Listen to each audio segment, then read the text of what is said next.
879-1160, 349-WCCS, the telephone numbers if you would like to call and talk with Mr. Bob Pollock from the Extension Services with us this morning.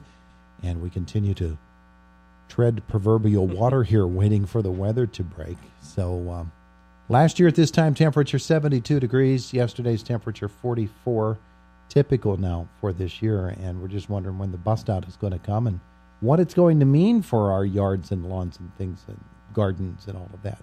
Looked like maybe next weekend things might warm up a little bit. That's what they're saying. Yeah. That's what they're saying. So it's coming. Yeah. But, if you start looking, there are some plants that buds are opening. Mm-hmm. Of course, daffodils are up. And some are blooming. Some are, Yeah. in between just the foliage, and others the buds are pushed up, but they're not open yet. And tulips have broken ground. Yep. So there's other as well. Yeah. A number of those spring blooming bulbs have. Mm-hmm. So it's warming up enough, just enough that there's activity there. Okay, so people who have been starting plants indoors and are waiting for the time when they can get out and put them outdoors in their gardens, it's too early for them to do that anyway, the first or second week of April. For most things. For most things. Although, you could have planted some onion seeds and growing transplants of those. In the hope that the next snow would be the onion snow, and then you could be done with it. Had our weather been a little bit ahead of where it is, some of that stuff would have been planted out by now. Mm-hmm. But for those who have been keeping these plants indoors and are going to have to for a while longer, they might end up being a bit larger, maybe sturdier, maybe bushier bush than and do they run the risk at some point of saying, well, this little starter plastic thing here is...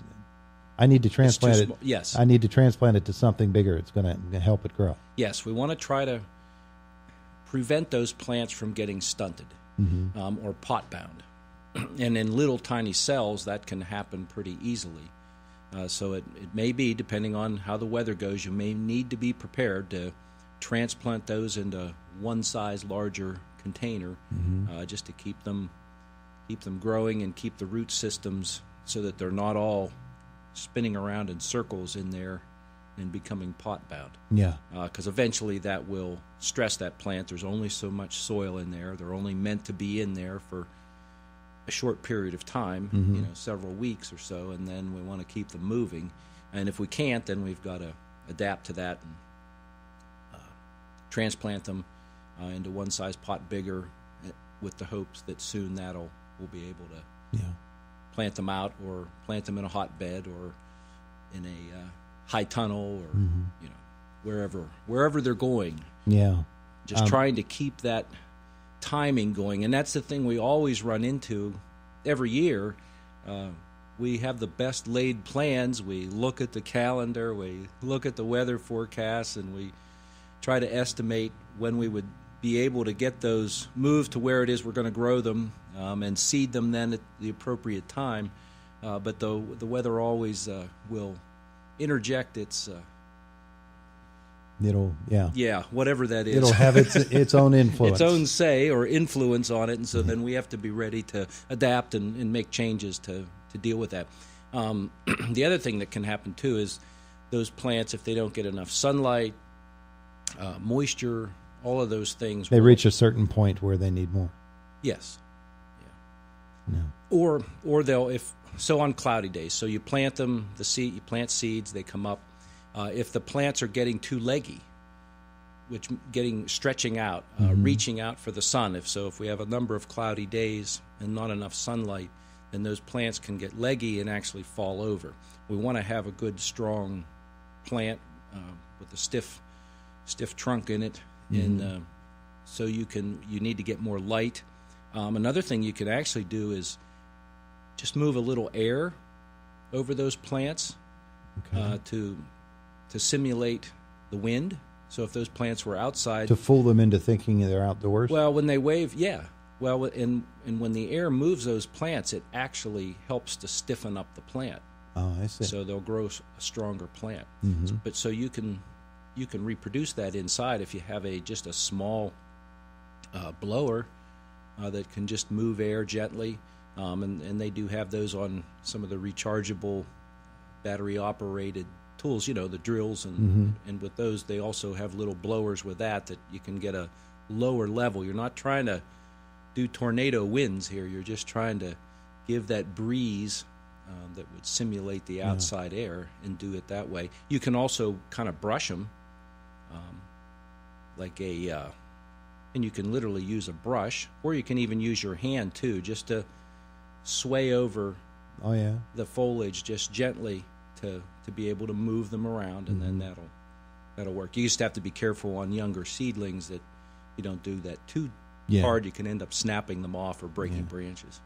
When you talk about plants needing their space underneath the surface, they also need it up above, and if you have them in those little cells, they run the risk of tangling themselves up at each other. And getting them separated becomes a big problem. It does. There's no easy way to do that, and you do run a risk of breaking the plant, don't you? Right, and that again comes back to that timing, and when they do put on enough growth, then you do need to get them separated out. You either need to transplant them or get them separated so that they're not all a jungle in there, because sometimes it can get to the point where it's impossible. You've got a flat full of plants that have just all entwined together, and they won't come apart very easily at all. So you just have to kind of time that. And the other thing that'll happen there is when you get those, when it's too dense, that'll cause shading. So then you'll start to get uneven growth, because some plants will, especially around the hole outside, those plants get more sun. The ones in the middle don't, and so then they'll tend to suffer, the ones in the middle. The other thing that will happen is there's less air movement in there, so that you can end up getting botrytis or some other diseases that can start to, fungal pathogens that will get in there and start to grow because the humidity's higher, the moisture's higher, and then we can end up having plants die off because of that. So trying to just keep that progression going, whether they're vegetable transplants or flowers, trying to keep that going, keep the spacing, keep the air movement, keep the light, temperature and moisture.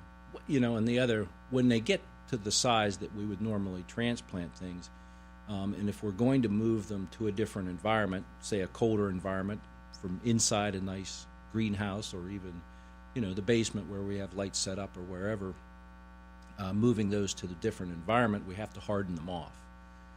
We have to kind of prepare them for what they're going to experience if they're moving outside. So that's where we do try to maybe reduce the amount of water a little bit. Maybe you put them in an intermediate spot.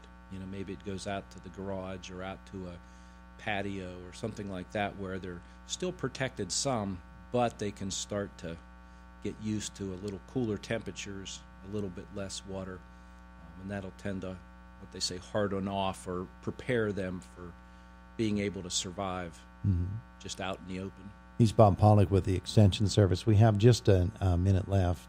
You have talked about pruning of bushes before the growing season begins. In some cases this year, I guess, that pruning season extends a little bit further into the spring because of the growing hasn't started for a while. That's right. So you're right. It hasn't started, so we still have time to get that done. And if you need to transplant plants that are still dormant, now's a good time to, the ground's soft enough that you can get in and lift those plants and move them now prior to when they begin to grow. Yeah.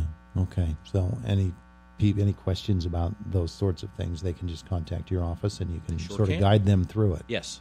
All right. Very good. Anything else we need to pass along to folks this morning? Just probably have a lot of cleanup of branches and things to do after all this high winds and things. That's true. It's to the point where you say, I can't pick them all up. I'm just going to run over them, chop them up. Which is not bad anyway. Right, and some of them may be dead enough that you can do that, and they'll break up, and because it's going to decay and turn into organic matter. Not good for your mower blades. No. Pretty good for the lawn, though. Get that stuff chopped up. Yes, over time it will help. All right. Thank you, sir. You're welcome. He's Bob Pollock from the Extension Service. It's Indiana in the Morning. Presented by First Commonwealth Bank, WCCS 101.1 FM and AM 1160.